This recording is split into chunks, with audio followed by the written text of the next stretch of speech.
என்ன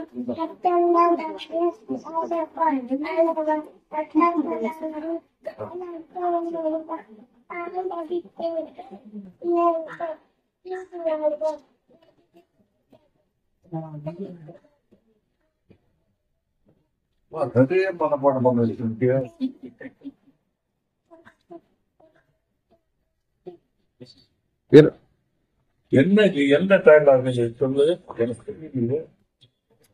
எங்க மனப்பாடம் பண்ண திருக்குறள் 10 திருக்குறள் 10 திருக்குறள் சொல்லுவா சார். வீரபாண்டிய கட்டம் சொல்றா சும்மா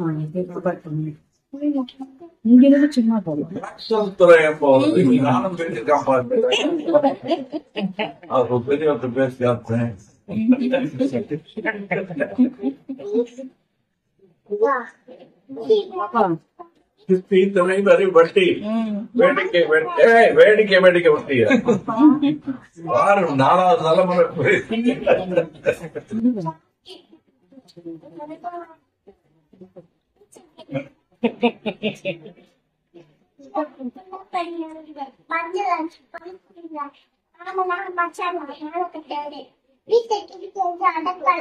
துடிக்கிறது மீசை துடிக்கிறது மீசை அடக்கு அடக்கு என்கிறது நாடி வந்த நாட்புறது. வெல்கம் டு யாவரும் கேளீர். நான் உங்க பத்ரி பேசுறேன். அக்டோபர், நவம்பர், டிசம்பர் இதுதான் நமக்கு பருவமழை காலம், அதாவது மான்சூன் சீசன் அப்படின்னு சொல்லுவோம். மிகப்பெரிய கனமழை பெஞ்சிருக்கு. அதனால ரொம்ப கவனமா பாருங்க. தேவையில்லாம வெளியில போக வேண்டாம். ஏன்னா இப்போ நிறைய பள்ளி கல்லூரிகளுக்கு விடுமுறை விட்டுருக்காங்க. அதனாலதான் இன்னைக்கு. ஸோ அதை கொஞ்சம் கவனமா பார்த்துக்குங்க. நேற்றுக்கு ஒரு வீடியோ இன்டர்நெட்டே ஒரு கலக்குனுச்சு அப்படின்னா அது உலகநாயகன் கமலஹாசன் ஒரு குழந்தையோட உட்காந்து பேசுகிற வீடியோ. ஸோ இது எப்படின்னா அந்த காலகட்டம், அந்த 1950கள் 60கள் அந்த வீரபாண்டிய கட்டபொம்மன் வந்ததுக்கு பின்னாடி எந்த குழந்தையாக இருந்தாலும் அவங்க என்ன பண்ணுவாங்க அப்படின்னா அந்த நடிகர் திலகம் சிவாஜி கணேசனுடைய அந்த வசனத்தை பேசி காமிப்பாங்க. அதுதான் ஒரு தகுதியாக இருந்தது. எப்படி இந்த திருக்குறளை அந்த குழந்தை மனப்பாடம் பண்ணி சொன்னாரோ, அதே மாதிரி அந்த இதை சொன்னாரோ, வீரபாண்டிய கட்டபொம்மன் டைலாக சொன்னாரோ, இது மாதிரி நடிகர் திலகத்துக்கிட்டேயே கமலஹாசன் குழந்தை நட்சத்திரமா இருந்த பொழுது பேசி காமிச்சிருக்காரு. முதல்ல ஏவிஎம் ஐயப்ப செட்டியார் அவர் இவருக்கு முதல்ல இவரை கூப்பிட்டு டெஸ்ட் எடுத்த பொழுது என்ன பேசுவேன் அப்படின்ன உடனே ஒரு இதில் மேலே ஒரு டேபிளில் மேலே ஏற்றி நிப்பாட்டி வச்சு அப்புறம் அந்த லைட்டை போட்டாராம். லைட்டை போட்டு பேச அப்படி வீட்டில் இருக்கும்ல லைட்டு, அதை திருப்பினாராம். அவர் புத்தகம் படிக்கிறதுக்காக ஒரு லைட் இருக்கும், அதை இந்த பக்கம் திருப்பி நடிக்க சொன்னோடனே அவர் இந்த வரி திரை கிஸ்தி வட்டி அது அந்த டைலாக் தான் பேசி காமிச்சிருக்காரு. ஸோ இப்போ ஒரு குழந்தை திருக்குறள் பேசுது. அதுக்கப்புறம் இந்த நடிகர் திலகத்துடைய வீரபாண்டிய கட்டபொம்மன் டைலாக் பேசினோடனே கமல் சார் பயங்கர ஹாப்பி ஆயிடுறாரு. 4வது தலைமுறையாக ஒரு குழந்தை பேசுது, நான் ஏற்கனவே ஒரு பெரியவர்கிட்ட பேசி காமிச்சிருக்கேன் அப்படின்னு நடிகர் திலகத்தை சொல்றாரு. அதில் சில தவறுகள் வரும்பொழுது அதை திருத்துறாரு. ரொம்ப ஹாப்பி, பயங்கர ஹாப்பியாக அவர் அதை தட்டி கொடுக்குறாரு. அதான் அந்த மனநிலைன்னு சொல்லுவோம்ல, அந்த ஒரு குழந்தைக்கான மனநிலை அது அவர்கிட்ட இருக்கு. அவரே குழந்தையாடுறாரு. ஏன்னா இவர் இதை ஒரு 40-50 ஆண்டுகளுக்கு முன்னாடி நடிகர் திலகத்திலும் பேசி காமிச்சிருக்காரு. இன்னைக்கு ஒரு குழந்தை அவர்கிட்ட பேசுது. அதாவது எவ்வளவு ஆண்டுகள் ஆனாலுமே அந்த நடிகர் திலகத்துடைய வீரபாண்டிய கட்டபொம்மன் டைலாகுங்கிறது எவர் கிரீனாக இருக்கு அப்படிங்கிறது இது ஒன்று புரியுது. 2வது கமல் சிவாஜி கணேசன் மீது எவ்வளவு மரியாதை அன்பு உள்ளவர் அப்படிங்கிறதும், இன்னொன்று ஒரு திறமையானவர்கள் ஒரு குழந்தை பர்ஃபார்ம் பண்ணுதுன்னா அதை எவ்வளவு அழகாக ரசிக்கிறார் பாருங்க. அதை ரசித்து தானே ஏதோ பர்ஃபார்ம் பண்ணுற மாதிரியான ஒரு உணர்வு அவருக்கு அவ்வளோ அழகாக ரசித்தார். அது ரொம்ப சூப்பராக இருந்தது. என்ன சொல்கிறது, ஒரு 2 குழந்தையும் தெய்வமும் குணத்தால் ஒன்றுன்னு சொல்லுவாங்க. குழந்தை நம்ம ஆண்டவர்னு சொல்கிறோம். ஸோ அது 2ம் பார்க்குறப்ப ரொம்ப சூப்பராக இருந்தது.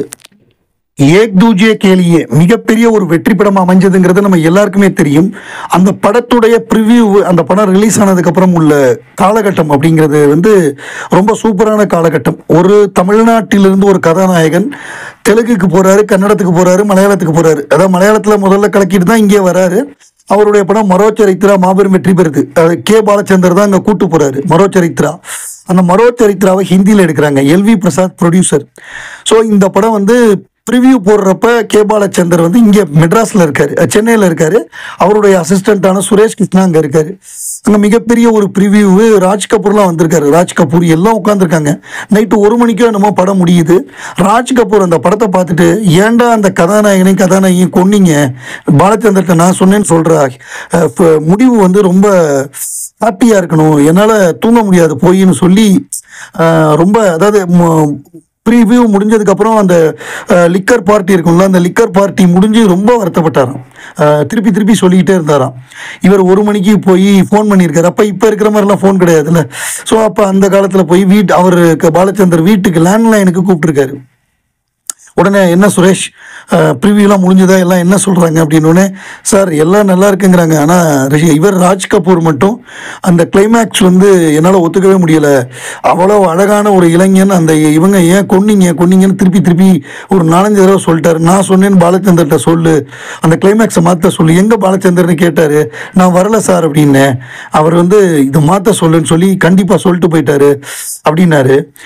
என்ன சார் பண்ணலாம் அப்படின்னோடனே பாலச்சந்தர் சொன்னாராம், அவர் அவ்வளோ தூரம் அஃபெக்ட் ஆனதுனால தான் அவர் அப்படி திருப்பி திருப்பி சொல்கிறாரு, அதுதான் நம்ம படத்துக்கு சக்ஸஸ், நீ பேசாமல் கம்முன்னு போனாராம். அதே மாதிரி அந்த படம் பயங்கர முரட்டு ஹிட்டு. அந்த படம் முரட்டு ஹிட்டான உடனே முதல்ல கமலா கூப்பிட்டு மிகப்பெரிய ஒரு விருந்து கொடுத்து பாராட்டினது வந்து திலீப் குமார். ஏன்னா திலீப் குமார் வந்து கமலஹாசன் இங்கே எப்படி சிவாஜி கணேசனோ அதே மாதிரி திலீப் குமார் கமலுக்கு வந்து ஒரு மிகப்பெரிய ஆசான். ஒரு இங்கே நடிகர் திலகம் மாதிரி அங்கே நடிகர் திலகம்.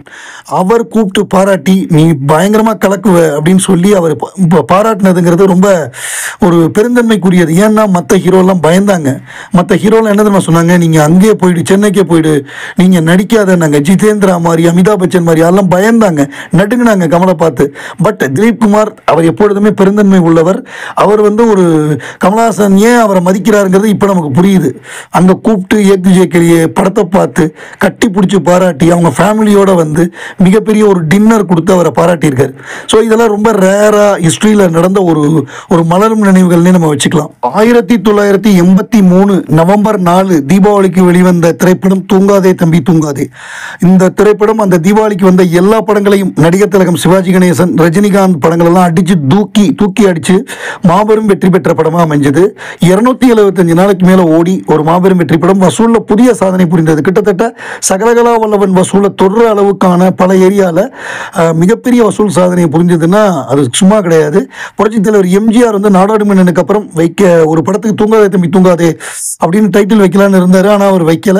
பட் ஏவிஎம் இந்த டைட்டிலை வச்சாங்க. அது ரொம்ப பொருத்தமான டைட்டில். அந்த படத்தில் பாடல்கள் எல்லாம் சூப்பர் டூப்பர் ஹிட்டு. குறிப்பாக ஒரு பாட்டு, அதாவது வானம் கீழே வந்தால் என்ன பூமி மேலே போனால் என்னங்கிற பாட்டு வந்து 6 லட்சம் ரூபாய்க்கு செட்டு போட்டு மிகப்பெரிய அளவில் எடுத்தாங்க. அதாவது இன்னைக்கு தேதிக்கு 1 கோடி ரூபா ஒரு பாட்டுக்கு மட்டும் செலவுன்னா அது கமலஹாசனுடைய மார்க்கெட்டு, அவர் படங்களுடைய வசூல்னால அது பண்ண முடிஞ்சது அப்படின்னு எஸ்பி முத்துராமன் ஒரு பேட்டியில் குறிப்பிட்டிருக்காரு. அந்த படத்தோட சண்டை காட்சிகள், ஒரு பெஞ்ச் ஃபைட்டு, அப்புறம் புக்கு ஃபைட்டு, இது எல்லாமே பயங்கரமாக பேசப்படுது. கிளைமேக்ஸில் அந்த ஹெலிகாப்டர் அந்த இதை வச்சு தூக்குறது, அது எல்லாமே பரபரப்பாக பேசப்பட்ட படம் அது. நானாக நானிலை தாயே, அதே மாதிரி சும்மா நிற்காதீங்க, வருது அந்த மாதிரி எல்லா பாட்டுமே மிகப்பெரிய ஹிட்டு. இந்த படத்தில் கமலஹாசன் ரெட்டை வேடத்தில் நடிச்சிருந்தார். அவருடைய நடிப்பு, அந்த கேமரா, டைலாக்ஸு, காமெடி, எஸ்பி முத்துராமனோட டைரக்ஷன், இளையராஜா மியூசிக் எல்லாம் சேர்ந்து அந்த படத்தை நம்பர் 1 படமாக அந்த கமல் ரசிகர்களுக்கு ரொம்ப பிடித்த படம்னா இதுதான். ஏன்னா அந்த டிரான்ஸ்ஃபர்மேஷன் அப்படின்னு நம்ம சொல்கிறோம்ல, அந்த எப்படி நம்ம எங்கள் வீட்டு பிள்ளையில் வந்து ஒரு கோழையான எம்ஜிஆர் அவர் இடம் மாறி வந்து கையில் சாட்டை எடுத்துகிட்டு இப்போ அந்த பாட்டு பாடுவாரோ, நான் ஆணையிட்டால், அது மாதிரி வருது விலகு நமக்கெல்லாம் கமல் ரசிகர்களுக்கு ஒரு மிகப்பெரிய ஒரு டிரான்ஸ்ஃபர்மேஷன் ஒரு சாங்காக அமைஞ்சுது. இது ஒரு மாபெரும் வெற்றி படமாக அமைஞ்சுது அப்படிங்கிறதுல எந்த விதமான ஆச்சரியமும் இல்லை. ஏன்னா எல்லாமே அந்த மாதிரி ஒர்க் பண்ணியிருக்காங்க அந்த காலகட்டத்தில்.